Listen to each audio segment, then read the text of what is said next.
நமதாரமும் பிதா குமாரன் பரிசுத்த ஆவியின் திருநாமத்தில் உள்ளது. ஆமென். ஆண்டவரை நோக்கி நாம் ஜெபிப்போம். எங்கள் அன்பின் பரலோக பிதாவே, ஜீவனுள்ள ஆண்டவரே, கிருபையுள்ள கடவுளே, எங்களுக்கு வாழ்வழிப்பவரே, இதோ மீண்டுமாக இந்த பரிசுத்தமான ஓய்வு நாளிலே சன்னிதானத்திலே நாங்கள் கூடுவோம். ஆண்டவரே, ஒரு வார்த்தையை நாங்கள் பகிர்ந்து கொள்ள தந்திருக்கிற கிருபைகளுக்காய் நன்றி ஆண்டவரே. இதோ இந்த ஞாயிற்றுக்கிழமை ஆராதனையை ஆசீர்வதியும். ஆரம்ப முதல் முடிவரைக்கு கிருபை தரம் ஒவ்வொருவரையும் ஆசீர்வதிக்கட்டும் ஆண்டவரே. நீரே எங்களை பொறுப்பெடுத்துக் கொண்டு வழிநடத்தும். மீட்பர் இயேசு கிறிஸ்துவின் மூலம் வேண்டுகிறோம் பரமபிதாவே. ஆமென். அன்பானவர்களே, இந்த நேரத்திலே நாம் ஆண்டவருடைய நாமத்தை மகிமைப்படுத்த 106வது ஞான பாடலை நாம் பாடுவோம். இயேசுவே உம்மை தியானித்தார்.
கிறிஸ்து உயிர்த்தெழுந்த திருநாளுக்குரிய 4ஆம் ஞாயிற்காக வாசிக்க தெரிந்து கொள்ளப்பட்ட சுவிசேஷ பகுதி, அது யோவான் எழுதின சுவிசேஷம் 14ஆம் அதிகாரம் வசனங்கள் 1 முதல் 14 வரை வாசிக்க கேட்போம்.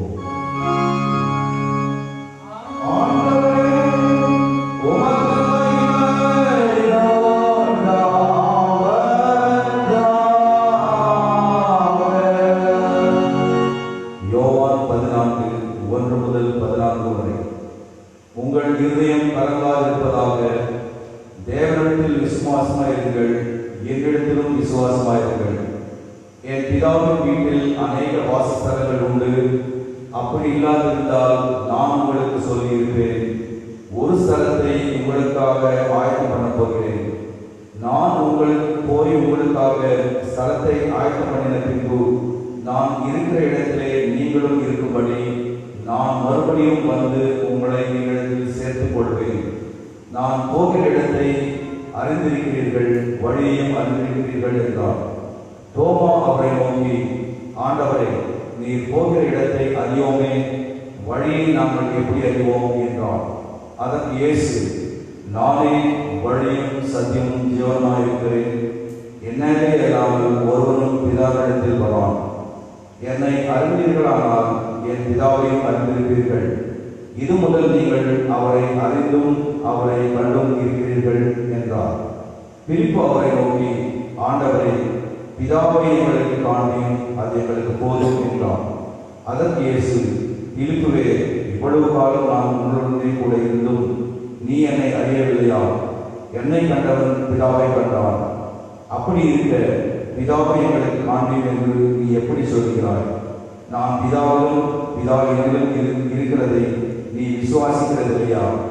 நான் உங்களுடனே சொல்கிற வசனங்களை என் சுயமாய் சொல்லவில்லை. என்னிடத்தில் வாசமாயிருக்கிற பிதாவானவரே இந்த கிரியைகளை செய்து வருகிறார். நான் பிதாவிலும் பிதா என்னிலும் இருக்கிறதை நம்புங்கள். அப்படி இல்லாவிட்டால் என் கிரியைகள் நிமித்தமாக என்னை நம்புங்கள். மெய்யாகவே மெய்யாகவே நான் உங்களுக்கு சொல்கிறேன், நான் என் பிதாவிடத்திற்கு போகிறபடியினால் என்னை விசுவாசிக்கிறவன் நான் செய்கிற கிரியைகளை தானும் செய்வான், இவைகளை பார்க்கிலும் பெரிய கிரியைகளை செய்வான். நீங்கள் என் நாமத்தினாலே எதை கேட்டீர்களோ குமாரனில் பிதா மகிமைப்படும்படியாக அதை செய்வேன். என் நாமத்தினாலே நீங்கள் எதை கேட்டாலும் அதை நான் செய்வேன் என்றார் என்பதுவே வாசிக்கப்பட வேண்டிய சுவிசேஷ பகுதி வாசிக்க முடிந்தாயிற்று.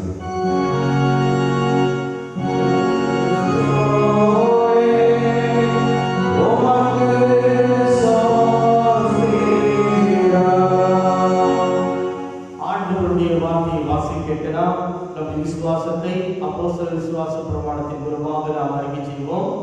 பரலோகத்தையும் பூலோகத்தையும் படைத்த சர்வவல்ல பிதாவாகிய கடவுளை விசுவாசிக்கிறேன். அவருடைய ஒரே பேரான குமாரனும் நம்முடைய ஆண்டவராகிய இயேசு கிறிஸ்துவை விசுவாசிக்கிறேன். இவர் பரிசுத்த ஆவியினால் கர்ப்பமாய் உற்பவித்து கன்னி மரியாதையில் பிறந்து பொந்திய பிலாத்தின் பாடுபட்டு சிலுவையில் அறைந்து மரித்து அடக்கப்பட்டார். பாதாளத்தில் இறங்கி 3ஆம் நாள் மரித்தொழுந்து உயிர்த்தெழுந்தார். பாரதத்துக்கு ஏறி சர்வவல்ல பிதாவுடைய வலது பாரசத்தில் வீற்றிருக்கிறார். அவிடத்திலிருந்து உயிரோடு மரித்தோருக்கு ஆயத்திருக்க வருவார். பரிசுத்த ஆவியானவரை விசுவாசிக்கிறேன். பொதுவான பரிசுத்த சபையும் பரிசுத்தவான்களுடைய ஐக்கியமும் பாவ மன்னிப்பும் சரீர உயிர்த்தெழுதலும் நித்திய ஜீவனும் என்று விசுவாசிக்கின்றேன். ஆமென். நமது பிதாவாகிய கடவுளிடமிருந்தும் அவர் தம் குமாரனாகிய ஆண்டவராகிய இயேசு கிறிஸ்துவிடமிருந்தும் உங்கள் அனைவருக்கும் கிருபையும் சமாதானமும் மகிழ்ச்சி உண்டாவதாக. ஆமென். அன்பானவர்களே, ஆண்டவர் உயிர்த்தெழுந்த பின்வருகிற 4வது இந்த பரிசுத்தமான ஓய்வு நாளிலே நமது தியானத்திற்கு எடுத்துக்கொண்ட வேத பகுதி இப்பொழுது நாம் வாசிக்கின்ற சுவிசேஷ பகுதி யோவான் 14ஆம் அதிகாரம் 1 முதல் 14 வசனங்கள். அன்பானவர்களே, மீண்டுமாய் கர்த்தர் உங்களை காணும்படியாக ஒரு பரிசுத்தமான ஓய்வு நாளிலே உங்களோடு கூட ஆண்டவருடைய வார்த்தையை பகிர்ந்து கொள்ளும்படியாக கிருபை பாராட்டியிருக்கிறார். இந்த நாளிலே இந்த காணொலியை பார்த்துக் கொண்டிருக்கிற ஒவ்வொருவரையும் ஆண்டவர் ஆசீர்வதிப்பாராக. ஆமென். 47 நாட்களை நாம் கடந்து விட்டிருக்கிறோம். இந்த தடை செய்யப்பட்ட காலங்களுக்கு நாம் அதனுடைய முடிவுக்கு நாம் வந்திருக்கின்றோம். இந்த நாளிலே ஆண்டவருடைய வார்த்தை என்ன சொல்லுகிறது என்பதை நாம் தியானிக்கிறோம். இப்பொழுது நாம் வாசிக்கின்ற இந்த யோவான் 14ஆம் அதிகாரம் ஆண்டவராகிய இயேசு கிறிஸ்து சிலுவையில் அறையப்படுவதற்கு முன்பாக தம்முடைய சீஷர்கள் அனைவரையும் அழைத்து ஒரு மேல் அறையிலே அவருடைய கால்களை எல்லாம் கழுவி பரிசுத்தமான திருவிருந்தாகிய அந்த சாக்கிரமத்தை அவர்களுக்கு அறிமுகப்படுத்துகிறார். அதை நீங்கள் யோவான் 13ஆம் அதிகாரத்திலே பார்க்கலாம். அதைத் தொடர்ந்து இந்த 14ஆம் அதிகாரத்திலே தன்னுடைய பாடுகளையும் தன்னுடைய மரணத்தையும் அவர்களுக்கு முன் அறிவிக்கின்றார். இது ஆண்டவராகிய இயேசு கிறிஸ்து தம்முடைய சீஷர்களோடு பேசுகிற ஒரு இறுதியான ஒரு உரையாடல் அல்லது ஒரு ஃபேர்வெல் ஸ்பீச் என்று சொல்லலாம். கடைசியாக ஆண்டவர் பேசுவது இதுதான். இந்த 14ஆம் அதிகாரத்தை தொடர்ந்து அதை தொடர்ந்து நீங்கள் பார்த்தால் அவருடைய பாடுகள் மரணத்தை தான் நாம் வேதாகமத்தில் நாம் பார்க்க முடியும். அப்படியென்றால் யோவான் 13ஆம் அதிகாரத்திலே ராபோஜனம் என்கிற புதிய அந்த உடன்படிக்கையை ஆண்டவர் ஏற்படுத்தி கிறிஸ்து திருச்சபையோடு கொண்டுள்ள உறவை நமக்கு முன்பாக வைக்கின்றார். இந்த யோவான் 14ஆம் அதிகாரத்திலே கடவுளோடு நம்முடைய உறவு எப்படி இருக்க வேண்டும் அல்லது நாம் எதை செய்ய வேண்டும், எந்த காரியங்களை செய்யக்கூடாது, எப்படி நாம் வாழ வேண்டும், எப்படி நாம் வாழக்கூடாது, நாம் எதை ஒரு முன்மாதிரியாக வைத்து இந்த உலகத்தை வாழ வேண்டும் என்பதை தான் இந்த 14ஆம் அதிகாரத்தில் ஆண்டவர் தம்முடைய சீஷர்களுக்கு சொல்லுகின்றார். இந்த கொரோனாவுடைய தாக்கத்தில் இருக்கிற நாம் கடந்த போன நாட்களிலே நாம் நன்றாக அறிந்திருப்போம். அரசாங்கம் சொல்லுகிறது, மருத்துவர்கள் சொல்லுகின்றார்கள், அல்லது இன்றைக்கு காவல்துறையும் இன்றைக்கு நமக்கு சொல்லுகின்ற ஒரு காரியம், நீங்கள் இதை செய்ய வேண்டும், இதை செய்யக்கூடாது, எப்படி நீங்கள் இருக்க வேண்டும், எப்படி நீங்கள் இருக்கக்கூடாது, நீங்கள் எந்தெந்த காரியத்தை பின்பற்ற வேண்டும், எந்தெந்த காரியங்களை பின்பற்றக்கூடாது என்கின்ற ஒரு அழகான அறிவுரைகளை அரசாங்கமும் இன்றைக்கு அதிகாரிகளும் இன்றைக்கு நமக்கு தெளிவுபடுத்தி இருக்கிறார்கள். இந்த நாட்களிலே நாம் நன்றாக எல்லா விஷயத்தையும் நாம் அறிந்திருக்கின்றோம். இங்கேயும் ஆண்டவராகிய இயேசு கிறிஸ்து தம்முடைய சீஷர்களை அழைத்து, நீங்கள் எப்படி இருக்க வேண்டும், எப்படி இருக்கக்கூடாது, நீங்கள் என்ன காரியங்களை எல்லாம் செய்ய வேண்டும் என்கின்ற ஒவ்வொரு விஷயத்தை தான் இந்த வேத பகுதியிலே ஆண்டவர் சொல்லுகின்றார். இறுதியாக அந்த வேத பகுதியில் முடிக்கிற பொழுது, அப்படி நீங்கள் இருந்தால் எந்த ஆசீர்வாதங்களை இந்த உலகத்திலே நீங்கள் பெற்றுக் கொள்வீர்கள் என்பதையும் இங்கு ஆண்டவராகிய இயேசு கிறிஸ்து தெளிவுபடுத்துகிறார். தன்னுடைய பாடுகளையும் தன்னுடைய மரணத்தை குறித்து ஆண்டவர் சொல்லுகின்ற பொழுது, சீஷர்களுக்குள்ளாக ஒரு பெரிய மரண பயம் அவர்களை தொற்றிக் கொள்கிறது. அவர்கள் உள்ளமானது கலங்கி போயிருக்கிறது. அந்த உள்ளத்தின் ஆழத்தை அறிந்த ஆண்டவராகிய இயேசு கிறிஸ்து தான் முதலாவது வசனத்திலே அவர் சொல்லுகிற காரியம், உங்கள் இருதயம் கலங்காதிருப்பதாக. கலக்கம் அல்லது பயம் இன்னைக்கு ஒரு மனிதனுக்கு வருகிற பொழுது, இந்த உலகத்தில் அவரால் எந்த காரியத்தையும் அவரால் சரிவர செய்ய முடியாது, அதை ஈடுபாடோடு செய்ய முடியாது என்பதை நாம் அறிந்திருக்கிறோம். இங்கே ஆண்டவர் முதலாவது அவர்களுக்கு சொல்லுகிற காரியம், உங்கள் இருதயம் கலங்காதிருப்பதாக. அப்படியானால் நீங்கள் என்ன செய்ய வேண்டும்? நீங்கள் கடவுளிடத்தில் விசுவாசமாயிருங்கள், அதே போல என்னிடத்திலும் நீங்கள் விசுவாசமாக இருங்கள். பயம் இருக்கிற இடத்தில் கலக்கம் இருக்கிறது. அந்த கலக்கத்திற்கு ஒரு விடிவு அல்லது ஒரு தீர்வையும் ஆண்டவராகிய இயேசு கிறிஸ்து சொல்லுகின்றார். நீங்கள் கடவுளிடத்தில் விசுவாசமாக இருக்க வேண்டும், அதே நேரத்தில் நீங்கள் என்னிடத்திலும் நீங்கள் விசுவாசமாக இருக்க வேண்டும். அதை தொடர்ந்து தன்னுடைய பாடுகளையும் தன்னுடைய மரணத்தையும் தன்னுடைய உயிர்த்தெழுதலையும் ஆண்டவராகிய இயேசு கிறிஸ்து இங்கே தொடர்ந்து அவர்களுக்கு சொல்லிக் கொண்டு வருகிறார். அப்பொழுது ஒரு சீடனாகிய தோமா அவரிடத்தில் கேட்கிறார். அவரை நோக்கி, ஆண்டவரே, போகிற இடத்தை அதாவது அறியோமே, வழியை நாங்கள் எப்படி அறிவோம் என்று சொன்னார். ஆண்டவரிடத்திலே நீங்கள் விசுவாசம் வைக்கிற போது உங்களுக்கு கலக்கம் இல்லாமல் போய்விடும். நான் போய் உங்களுக்கு ஒரு ஸ்தலத்தை ஆயத்தப்படுகிறேன் என்று சொல்லுகிற பொழுது, எந்த ஸ்தலம், எப்படிப்பட்ட ஸ்தலம், அதை நாங்கள் எப்பொழுதாவது பார்த்திருக்கிறோமா என்கிற சந்தேகத்தோடு தான் அங்கே தோமா அந்த கேள்வியை ஆண்டவருக்கு முன்பாக அங்கே வைக்கின்றார். ஆனால் இங்கே ஆண்டவராகிய இயேசு கிறிஸ்து அதற்கு மிக தெளிவாக ஒரு பதிலை அங்கே சொல்லுகின்ற பொழுது, நானே வழியும் சத்தியமும் ஜீவனுமாய் இருக்கிறேன். அதாவது இங்கே ஆண்டவர் சொல்லுகிற காரியம், I am the way, I am the truth, I am the life என்று சொல்லி இந்த இடத்துல ஆண்டவராகிய இயேசு கிறிஸ்து அவருடைய சந்தேகத்தை அங்கே ஆண்டவர் தெளிவுபடுத்துகின்றார். பயத்தோடு கலக்கத்தோடு இருக்கிற அந்த சீஷர்களுடைய அந்த மரண பயத்தை ஆண்டவர் நீக்கி விசுவாசத்தின் பாதையில் அவர்களை நடத்துகிறார். அது மாத்திரமல்ல, நீங்கள் எப்படி செல்ல வேண்டும் என்கின்ற ஒரு பாதையையும், இங்கே எப்படி இருக்க வேண்டும் என்கின்ற ஒரு காரியத்தையும் ஆண்டவராகிய இயேசு கிறிஸ்து இந்த வேத பகுதியினுடைய பின்பகுதியிலே தெளிவுபடுத்துகிறார். பொதுவாக பயத்தை குறித்து சொல்லுகிற பொழுது நம்முடைய இலக்கியங்களில் கூட நீங்கள் பார்க்கலாம், மனிதனை கொல்லுகிற ஒரு கொடிய நஞ்சு என்று சொல்லுகிறார்கள். ஒருவேளை பாரதியார் அவர்கள் ஒரு பாடலிலே பாடுவார், அச்சம் தவிர் என்கிற பாடலிலே, நெஞ்சி பொறுக்கதில்லையே, இந்த நிலைகட்ட மனிதரை நினைத்து விட்டால் அஞ்சி அஞ்சி சாவார், இவர் அஞ்சாத பொருளில்லை அவனியிலே. இந்த உலகத்தில் பயம், மரண பயம் ஒரு மனிதனுக்கு வருகிற பொழுது அவன் ஒவ்வொரு நாளும் அவன் செத்து செத்து பிழைக்கிறவனாக இருக்கிறான் என்பதை தான் இந்த பாடல் இன்னைக்கு நமக்கு சொல்லுகிறது. இந்த உலகத்திலே அல்லா நெஞ்சன் என்று சொல்லுகிற மக்கள் யாருமே இல்லை. எல்லோரும் ஏதோ ஒரு காரியத்துக்கு அவர்கள் பயப்படுகிறார்கள். இங்கே ஆண்டவருடைய சீஷர்களும் கூட அந்த மரண பயத்தை தான் அங்கே காண்பிக்கிறது. அப்பொழுதுதான் ஆண்டவர் உங்கள் இருதயம் கலங்க வேண்டாம், அப்படியெல்லாம் அதற்கு ஒரே தீர்வு எது என்று சொன்னால் நீங்கள் விசுவாசம் உள்ள ஒரு மக்களாக இருக்க. விசுவாசம் உள்ள மக்களாக மாத்திரம் இருந்தால் போதாது, நீங்கள் எப்படிப்பட்ட பாதையில் செல்ல வேண்டும் என்று சொன்னால், எந்த பாதை என்று சொன்னால் இயேசு கிறிஸ்து அங்கே சொல்கிறார், நானே வழியாக இருக்கிறேன். அதே போல நானே இங்கே எதை பேச வேண்டும், நானே சத்தியமாக இருக்கிறேன். அதே போல இறுதியில் பயந்து கொண்டிருக்கிற உங்களுக்கு நானே ஜீவனாக இருக்கிறேன் என்று சொல்லி அவர்களுடைய பயத்தை நீக்கி ஆண்டவராக இயேசு கிறிஸ்து அவர்களுக்கு விசுவாசத்தை உறுதிப்படுத்துகின்ற ஒரு ஆண்டவராக இன்றைக்கு இருக்கின்றார். அன்பானவர்களே, இந்த கொரோனா வைரஸுடைய தாக்கத்தால் இன்னைக்கு தேசம் முழுவதும் மிகவும் வேதனைப்பட்டுக் கொண்டிருக்கிறது. பயத்தினாலே கலக்கத்தினாலே கலங்கி கொண்டிருக்கிறது.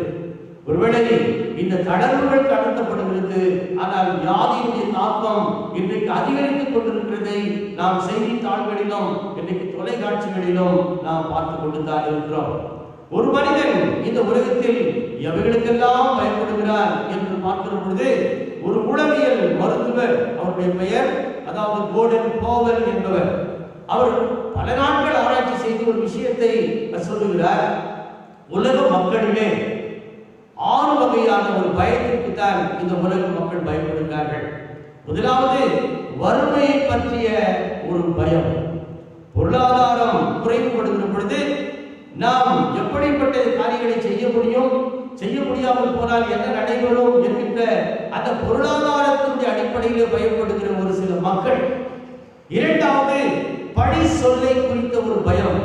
யாராவது நம்மை தவறுதலாக பேசி விடுவார்களா, அல்லது நம்முடைய பெயரை கெடுத்து விடுவார்களா, அல்லது நம்மை குறித்து ஏதாவது இல்லாதது பொல்லாதது சொல்லுவார்களா என்று சொல்லி நம்மை குறித்த ஒரு பழி சொல்வது குறித்த ஒரு பயம். மூன்றாவது ஒரு பயம் மனிதனுக்கு எது என்று சொன்னால் தன்னுடைய உடல் நலத்தை குறித்த ஒரு பயம். சரீரத்தில் ஏதாவது ஒரு பலவீனம் வருகிற பொழுது உடனடியாக நாம் மருத்துவரை பார்க்க வேண்டும், இது என்னவென்று நாம் தெரிந்து கொள்ள வேண்டும், அல்லது இது இப்படிப்பட்ட ஒரு காரியத்துக்கு தீர்வு என்ன என்று சொல்லி மனிதன் அதிகமாக யோசிக்க ஆரம்பித்து விடுகிறார். ஆகவே தன்னுடைய சரீரத்தை குறித்த தன்னுடைய உடல் நலத்தை குறித்த ஒரு பயத்திலே மனிதன் வாழ்ந்து கொண்டிருக்கிறார். அடுத்தபடியாக ஒரு பயம் எது என்று சொன்னால், அதிகமாக நேசித்தவர்கள் விட்டு விட்டு போய்விடுவார்களோ, அல்லது நம்மை விட்டு வேறு எங்காவது சென்று விடுவார்களோ என்கின்ற அந்த உணர்வுக்கான ஒரு பயம். அதற்கு அடுத்தபடியான ஒரு பயம் எது என்று சொன்னால், பொதுவாக மக்கள் மத்தியிலே முதுமையை குறித்த ஒரு பயம். வயதான காலத்திலே நாம் எப்படி இருப்போம், அல்லது நமக்கு யார் உதவி செய்வார்கள், நம்முடைய பிள்ளைகள் நம்மை பாதுகாப்பார்களா, அல்லது நம்முடைய உறவுகள் நமக்கு துணையாக இருக்குமா என்கிற அந்த முதுமையை குறித்த ஒரு பயம். இறுதியாக ஒரு பயம் எது என்று சொன்னால், மரணத்தை குறித்த ஒரு பயம். எல்லா பயத்தை காட்டிலும் ஒரு கொடுமையான ஒரு பயம் எது என்று சொன்னால் மரண பயம்தான்.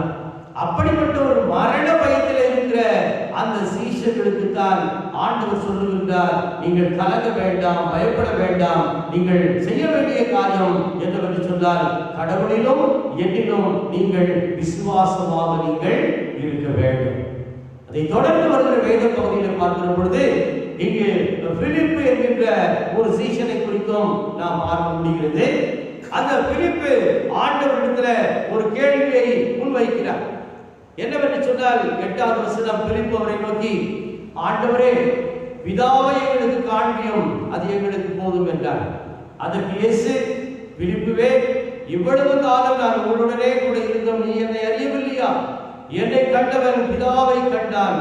அப்படி இருக்க பிதாவை எங்களுக்கு காண்பியும் என்று நீ எப்படி சொல்லுகின்றாய் என்கின்ற ஒரு கேள்வியை ஆண்டவர் முன்வைக்கிறார். பிலிப்பு என்று நீங்கள் வேதாகமத்தில் பார்த்தால், அந்த பிலிப்பை குறித்து வேதம் என்ன சொல்லுகிறது என்று சொன்னால், இவர் எப்பொழுதுமே மற்றவர்களை அறிமுகப்படுத்துகிறவராகத்தான் இருந்திருக்கிறார். பைபிள் ஒருவேளை நாத்தான் மேலை இங்கே ஆண்டவருக்கு அறிமுகப்படுத்தினவர் இந்த பிலிப்பு தான். அன்றைக்கு கிரேக்க நாட்டு மக்கள் அநேகர் வந்திருந்தார்கள். அந்த கிரேக்க நாட்டு மக்களையும் இயேசு கிறிஸ்துவிடத்தில் கொண்டு வந்தவரும் இந்த பிலிப்பு தான். அதே போல ஆண்டவர் 2 மீனையும் 5 அப்பத்தையும் 5000 பேருக்கு கொடுத்த பொழுது உங்களிடத்தில் என்ன இருக்கிறது என்று கேட்டார். அப்பொழுது ஒரு பையன் இருக்கிறார், அவரிடத்தில் 2 மீன்களும் 5 அப்பமும் இருக்கிறது என்று அந்த சிறுவரை அறிமுகப்படுத்தினவரும் இந்த பிலிப்பு தான். அதே பிலிப்பு தான் இங்கே ஆண்டவரிடத்தில் கேட்ட ஒரு கேள்வி, பிதாவை எங்களுக்கு காண்பியும். அப்படியெல்லாம் பிதாவை எங்களுக்கு அறிமுகப்படுத்தும், அதுதான் உள்ளான அர்த்தம். அப்பொழுது ஆண்டவராகிய இயேசு கிறிஸ்து மிக தெளிவான ஒரு பதிலை சொல்லுகிறார், பிலிப்புவே, இவ்வளவு காலம் நான் உங்களோடு இருந்தும் நீ என்னை அறியவில்லையா? அதனுடைய உள்ளான அர்த்தம் என்னவென்று சொன்னால், பிதாவும் நானும் ஒன்றாக இருக்கிறோம். அதைத்தான் அவர் தெளிவுபடுத்துகிற பொழுது, என்னை கண்டவன் பிதாவை கண்டான் என்று சொல்லி இங்கே பிலிப்புடைய ஒரு சந்தேகத்தையும் இங்கே ஆண்டவர் தீர்க்கிறார். பொதுவாக பயத்தை நீக்குகிறார். அவருடைய கேள்விக்கு ஒரு சந்தேகத்திற்கான பதிலையும் ஆண்டவர் இங்கே தருகிறார். இங்கே பிலிப்புவிடத்திலே அவர் சொன்ன காரியங்களுக்கும் ஆண்டவருக்கு தெளிவான ஒரு பதிலை அவர்களுக்கு சொல்லி அவர்களை ஒரு செம்மையான பாதையில் ஆண்டவர் நடத்துகின்றார். அப்படி நடத்துகின்ற பொழுது நீங்கள் எப்படிப்பட்ட ஒரு மக்களாக இருப்பீர்கள்? அதைதான் இங்கே வாசிக்கின்ற இந்த பகுதியில, அதாவது 14வது வசனம், என் நாமத்தினாலே நீங்கள் எதை கேட்டாலும் அதை நான் செய்வேன். எதை நீங்கள் கேட்கிறீர்களோ அதை நிச்சயமாக நான் உங்களுக்கு செய்வேன். எப்பொழுது ஆண்டவர் செய்வார்? அவரில் நாம் விசுவாசம் வைக்கிற பொழுது, அவர் காண்பிக்கிற வழியில் நாம் நடக்கிற பொழுது, அவருடைய வார்த்தைதான் சத்தியம் என்று நாம் அறிந்து கொள்ளுகிற பொழுது, அவர்தான் நமக்கு ஜீவனாக இருக்கிறார் என்று சொல்லி அவரை நாம் பின்பற்றுகிற பொழுது, அவரிடத்தில் நம்மை நாம் முழுமையாக ஒப்புக் கொடுக்கிற பொழுது, இங்கே நமக்கு ஆண்டவர் தருகிற பெரிய ஆசீர்வாதம் என்னவென்று சொன்னால், என்னுடைய நாமத்தினாலே நீங்கள் எதை கேட்டாலும் அதை நான் உங்களுக்கு கட்டாயம் செய்வேன் என்கின்ற ஒரு உறுதியான வாக்குறுதியையும் ஆண்டவர் இந்த நாளிலே சீஷர்களுக்கு மாத்திரமல்ல நமக்கும் கொடுத்திருக்கிறார். அப்படியென்றால் என்னை கண்டவர் பிதாவை கண்டார் என்று சொல்லுகிறார். என்னை பார்த்தால் நீங்கள் பிதாவை பார்த்தீர்கள். இந்த நாளிலே நாம் கிறிஸ்தவர்கள் என்று நாம் சொல்லிக் கொண்டிருக்கிறோம். திருச்சபை மூலமாக, ஞானஸ்நானத்தின் மூலமாக, அவருடைய சாசனங்கள் மூலமாக, அவருடைய வார்த்தை மூலமாக அழைக்கப்பட்ட மக்களாக நாம் இருக்கிறோம். இன்றைக்கு நம்மை பார்க்கிற பொழுது யாராவது இயேசுவை பார்க்க முடியுமா அல்லது பிதாவை பார்க்க முடியுமா என்கிற ஒரு கேள்வியையும் இந்த நாளிலே இந்த வேத பகுதியானது நமக்கு முன்பாக அது வைக்கின்றது. அன்பானவர்களே, இதோ இந்த கொரோனாவினால் பாதிக்கப்பட்டு தனிமைப்படுத்தப்பட்டு பலவிதமான எண்ணங்கள் மத்தியிலே, கஷ்டத்தின் மத்தியிலே, பொருளாதார சிக்கல்கள் மத்தியிலே நாம் வாழ்ந்து கொண்டிருக்கிறோம். இப்படிப்பட்ட சூழலிலும் கூட நாம் உறுதியான விசுவாசத்திலும் இயேசு கிறிஸ்து காண்பிக்கிற வழியிலும் அவருடைய வார்த்தையிலும் அவருடைய ஜீவனிலும் நாம் நிலைத்திருக்கிற பொழுது நிச்சயமாய் கர்த்தர் நம்மை ஆசீர்வதிப்பார். அதே போல நம்முடைய வாழ்வு எப்படிப்பட்டதாக இருக்க வேண்டும் என்று சொன்னால், ஒரு சாட்சி உள்ள ஒரு வாழ்வாக இருக்க வேண்டும். இந்த நாளில் குறிக்கப்பட்டிருக்கிற மற்ற வேத பகுதிகள் ஒன்று அப்போஸ்தலர் நடவடிக்கை புத்தகத்திலே நாம் பார்க்கிறோம். அதே போல பேதுரு அப்போஸ்தலருடைய நிருப பகுதியை கூட இந்த நாளிலே நமக்கு கொடுக்கப்பட்டிருக்கிறது. அதிலே பேதுரு தன்னுடைய முதலாவது நிருபத்திலே 4ஆம் அதிகாரத்திலே 4ஆம் வசனத்திலே அவர் சொல்லுவார், நாம் யார் என்கிற ஒரு கேள்விக்கு அவர் அழகான பதில் சொல்லுகிறார்.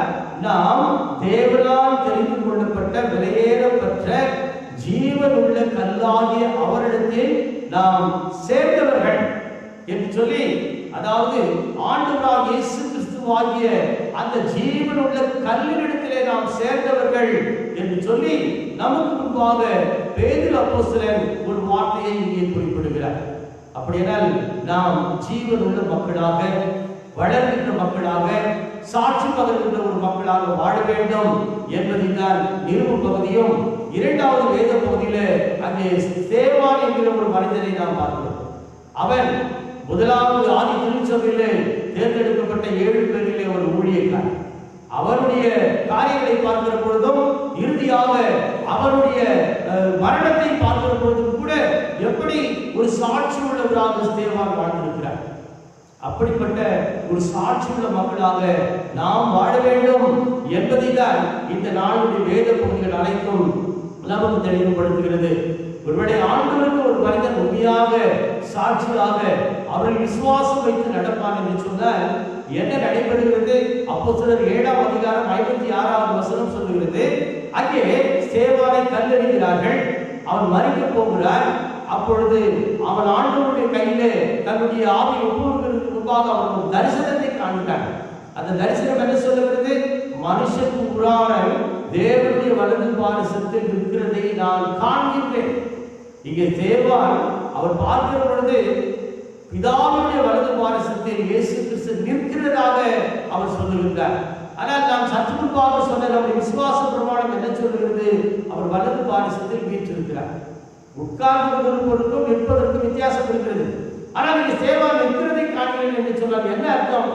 உண்மையாக ஆண்டவருடைய பிள்ளைகளாக அவருக்கு சாட்சியாக வாழ்கிறவர்களுக்கு ஒரு கஷ்டம் வருகிற பொழுது ஆண்டவர் இயேசு கிறிஸ்துவே பிதாவின் வலது பாரிசத்தில் உட்கார்ந்து கொண்டிருப்பவர் நின்று கொண்டு நம்மை பார்க்கிறவராக இருக்கிறார். அப்படியானால் நம்மை எவ்வளவு ஒரு கரிசனை உள்ளவராக, நம்மை அன்பு செய்கிற ஒரு ஆண்டவராக நம்முடைய ஆண்டவராக இயேசு கிறிஸ்து இருக்கின்றார்.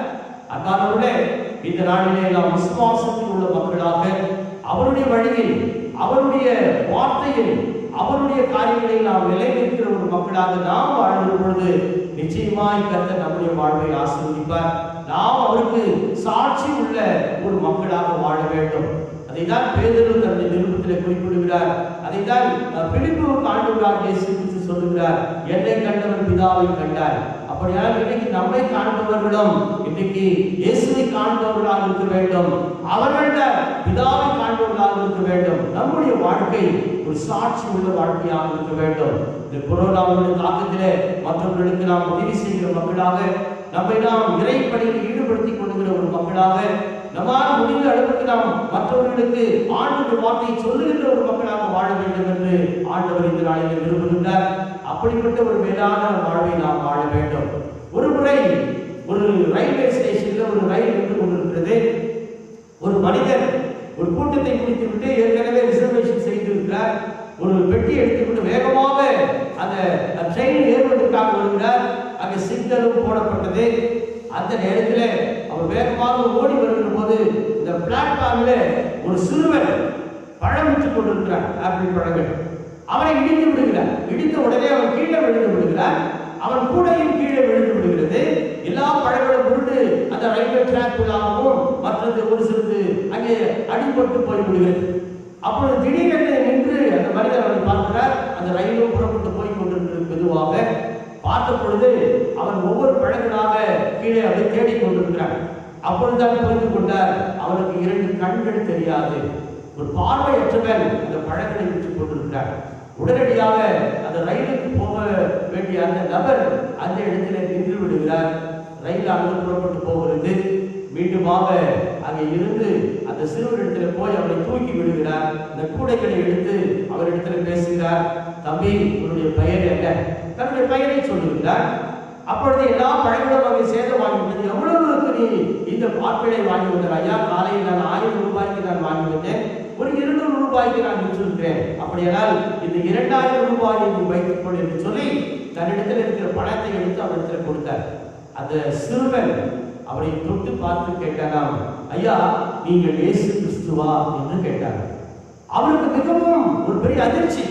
தம்பி, நான் ஒரு கிறிஸ்துவன் தான், ஆனால் இயேசு கிறிஸ்து நான் அல்ல என்று சொன்னாராம். அப்பொழுது மீண்டுமாய் அவருக்குள்ளாக ஒரு யோசனை, தம்பி, எதற்காக இந்த இடத்தில் கேட்டார்? ஐயா, நான் கடந்த 4 வருடங்களாக இதோ இந்த ரயில்வே ஸ்டேஷன்ல இந்த பழங்களை விற்றுக் கொண்டிருக்கிறேன். எத்தனையோ மக்கள் எனக்கு கண் தெரியாததினால் பழங்களை திருடி கொண்டு போய்விட்டார்கள். ஒரு சிலர் என்னை காவல்துறை மக்களும் என்னை ஒரு சில நேரத்தில் கைதும் செய்திருக்கிறார்கள். முதலாக உதவி செய்தது நீங்கள் தான். அது மாத்திரமல்ல, நான் ஒரு கிறிஸ்துவ பள்ளிக்கூடத்தில் தான் நான் படித்தேன். நான் படிக்கின்ற பொழுது அந்த ஆசிரியர்கள் எனக்கு சொன்ன ஒரு காரியம், இந்த உலகத்தில் யார் வேண்டுமானாலும் உனக்கு துன்பம் தரலாம், உனக்கு தொந்தரவு தரலாம், ஆனால் இயேசு கிறிஸ்து ஒருவர் தான் இந்த உலகத்தில் நல்லவர், அவர் தான் உனக்கு உதவி செய்வார் என்று சொன்னார். அதனால்தான் இவ்வளவு நாட்கள் அந்த உதவியை நான் யாரும் கற்றதும் இல்லை, யாரும் எனக்கு செய்ததும் இல்லை. நீங்கள் தான் முதல் நபர். அதனால் தான் உங்களை பார்த்து நான் கேட்டேன், நீங்கள் இயேசு கிறிஸ்துவா? அன்பானவர்களே, இன்றைக்கு அந்த கேள்வியை நம்மை பார்த்து யாராவது கேட்டிருக்கிறார்களா? நீங்கள் யோசித்து பாருங்கள். அன்னைக்கு பிலிப்புக்கு ஆண்டவர் சொன்னார், என்னை கண்டவர் பிதாவை கண்டவர். அப்படியெல்லாம் இன்னைக்கு நம்மை காண்கிறவர்கள் இயேசுவை காண்கிற மக்களாக இருக்க வேண்டும். அப்படிப்பட்ட ஒரு சாட்சி உள்ள மக்களாக நாம் அனைவரும் வாழ கர்த்தர் தாமே ஒவ்வொருவரையும் ஆசீர்வதித்து காப்பாராக. ஆமென். எல்லா புதிக்கும் மேலான தெய்வீக சமாதானம் உங்கள் இருதயங்களிலும் சிந்தைகளிலும் கிறிஸ்து இயேசுவுக்குள் காத்துக் கொள்வதாக. ஆமென். நாம் மீண்டுமாக ஆண்டவருடைய நாமத்தை மேம்பட்டு 560வது கீர்த்தனையை நாம் பார்ப்போம். இந்த நாட்களில் ஆண்டவர் 2 சட்டங்களை நாம் பார்ப்போம்.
பகலும் பகலினும் ஆயிடுவே இயேசுவே என்று நான் உயிரே இயேசுவே என்று நான் உயிரே இயேசுவே என்று நான் உயிரே.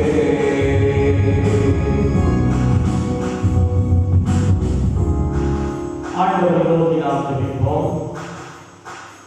எங்கள் அன்பின் ஆண்டவரே, கிருபை நிறைந்த கடவுளே, எங்கள் பயத்தை நீக்கி எங்களுக்கு பாதையை காண்பித்து ஜீவனுள்ள வார்த்தைகளை எங்களுக்கு தந்து எங்கள் வாழ்வில் ஆசீர்வதிக்கிற கடவுளே, இது ஒரு பரிசுத்தமான ஓய்வு நாளுக்காக இந்த காலை நேரத்திற்காக நாங்கள் உங்களுக்கு நன்றி செலுத்துகின்றோம். ஆண்டவரே, உடைய ஆலயத்திலே நாங்கள் ஒன்றாய் கூடி உடைய நாமத்தை மகிமைப்படுத்தக் கூடாமல் இந்த நாட்களிலே போய்விட்டாலும் இந்த கிருபையை பிரசன்னம் எங்களோடு இருப்பதற்காக நாங்கள் உங்களுக்கு நன்றி செலுத்துகின்றோம். ஆண்டவரே, அன்றைக்கு உடைய சீஷர்களுடைய பயத்தை நீக்கினீர், அவர்களுக்கு பாதையை காண்பித்தீர், அவர்களை உத்தமமாய் நடக்கும்படியாக தெளிவான சிந்தனைகளை அவர்களுக்கு கொடுத்தீர் சுவாமி. இந்த நாளிலும் கூட எங்களுடைய வாழ்க்கையில் எத்தனை பயம், இன்னொரு கொரோனாவின் தாக்கத்தினால் உலகமே பயந்து கொண்டிருக்கிற பொழுது மரண பயம் ஒவ்வொரு மனிதனையும் பற்றி இருக்கிறது சுவாமி. ஒவ்வொருவரையும் நீர்தாமே ஆறுதல் படுத்தியதும் அன்றைக்கு எப்படி உங்களுடைய இருதயம் கலகாது இருப்பதாக என்று வார்த்தை சொன்னீரோ அதே வார்த்தையின் மூலமாய் எங்கள் இருதயத்தை தைரியப்படுத்த ஆண்டவரே, எங்களுக்கு பாதையை காண்பியும் ஆண்டவரே. இந்த நாளிலே எங்களுடைய திருச்சபைக்காக, கட்டாய திருச்சபைக்காக, அதனுடைய அனைத்து குடும்பங்களுக்காக, சபையுடைய நிர்வாகத்திற்காக, அதில் இருக்கிற ஒவ்வொரு வாலிப பிள்ளைகளுக்காக, சிறு குழந்தைகளுக்காக நாங்கள் வேண்டிக் கொள்கிறோம். இந்த மரண பயத்திலிருந்து ஒவ்வொரு குடும்பத்தையும் நீ பாதுகாத்து ஆண்டவரே. இந்த நாளில் விசேஷமாக வெளிநாடுகளில் இருக்கிற எங்கள் அருமையான திருச்சபை குடும்பங்களுக்காக வேண்டிக் கொள்கிறோம்.